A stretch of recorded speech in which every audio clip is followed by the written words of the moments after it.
토니 블링컨 미국 국무부 장관을 수행해 중국을 방문했던 데니얼 크리튼브링크 동아태 차관보가 동맹국의 결과를 신속히 설명하기 위해 한국을 방문했습니다.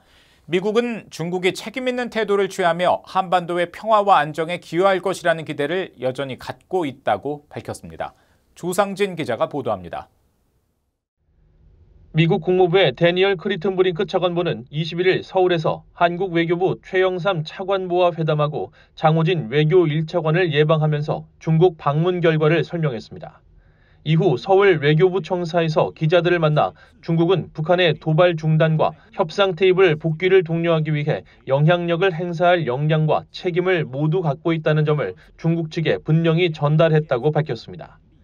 최영삼 외교차관보와의 회담에서는 미국과 중국이 날로 무모해지는 북한의 도발 행위와 위협적 언사에 관해 논의했다며 블링컨 장관 방중 때 오간 한반도 관련 논의 내용을 설명했다고 한국 외교부는 전했습니다. 크리튼브링크 차관보는 미국이 안보리 상임이사국이자 대북 영향력을 지닌 특수한 위치에 있는 중국이 북한의 도발 중단과 비핵화 복귀를 위해 적극 노력할 것을 촉구했다고 설명했습니다.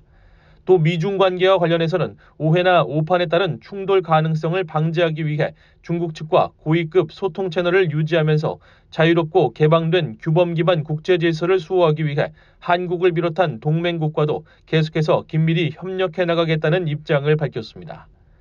중국은 그동안 미국이 북한의 이른바 합리적 안보 우려를 존중하지 않고 북한이 취한 긍정적 조치에 보상하지 않은 것이 한반도 상황 악화의 핵심 원인이라고 주장하며 북한의 탄도미사일 시험 발사 등에 대한 비판과 추가 제재에 반대해 왔습니다. 전문가들은 미국과 중국은 물론 북한도 각각 대화 제기의 필요성을 갖고 있기 때문에 중국이 제한적이나마 중재 역할을 할 수 있다고 분석했습니다. 미국은 내년 대선을 앞두고 북한의 도발을 억제해야 하고 중국은 북한의 도발로 인한 미한일 군사협력 강화가 안보상 부담이라는 점, 그리고 북한은 경제난 속에 이딴 도발에 따른 피로감이 한계치에 다다랐을 수 있다는 것입니다. 가장 강경한 카드, 대북 압박 카드는 중국이 쓰기 어렵고요. 그러나 어느 정도 대화 국면으로 전환하는 카드 정도는 가능하지 않겠느냐. 북한도 필요성이 있거든요. 북한도 지금 도발 피로감이 있기 때문에 그렇게 본다 그러면은 중국의 역할이 있을 수 있고. 다만 미국으로서는 패권 경쟁 상대인 중국에 맞선 정책 기조가 변한 것이 아니어서 북한의 도발과 핵 고도화에 대한 미중 양국의 입장차가 좁혀지기는 어려운 상황이라고 진단했습니다.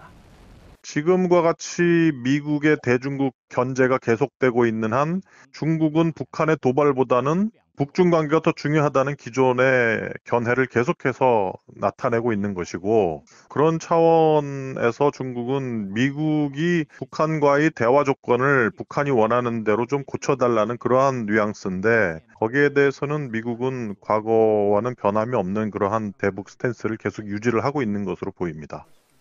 한편 북한 조선중앙통신이 21일 블링컨 장관의 방중을 대중국 압박 정책의 실패를 자인한 구걸 행각이라고 주장한 데 대해 전문가들은 북한의 반응이 매우 신속했다며 블링컨 장관 방중을 그만큼 예의주시했다는 뜻이라고 분석했습니다.